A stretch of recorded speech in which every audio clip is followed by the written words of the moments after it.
The trigger node is one that has that thunder sign, like I explained to you. This one that has the thunder sign. That's always the trigger nodes. They always have a thunder sign beside them, right? And I told you a trigger node is a node that begins the workflow.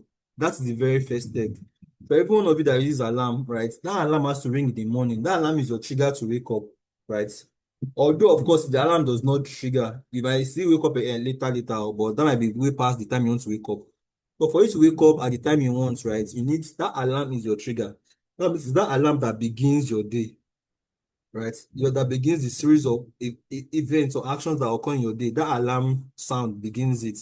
That's the same thing with the trigger node. The trigger node begins the workflow. But what we're talking about nodes, what are that is the conventional rules, right? Now, executions, which is this first one here, flow direction. Executions run from left to right, right, and from top to bottom. So if I execute this workflow now, bam, I hit execute. You can see it starts running from this left. And to prioritize the one at the top first, before you come and execute the ones at the bottom. Let me repeat myself.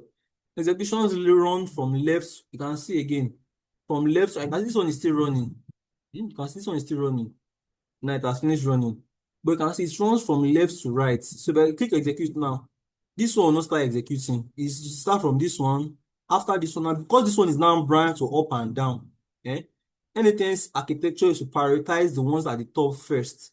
So to finish executing this one, it's when it has finished executing this one, it's now start executing these ones at the bottom. So, I mean, you can really see how you can use this as a logic, right? Where, okay, maybe if something needs to occur first, you can put the thing that needs to occur first at the top here. So that it executes all these ones. Once it has now finished, and after executing the ones at the bottom. If there was another one at this part here, right? If there's another one at the bottom here, it means first execute this one and finish. Execute this one, then execute this one and finish. Fourth, now execute the third one. That's the first thing. Now,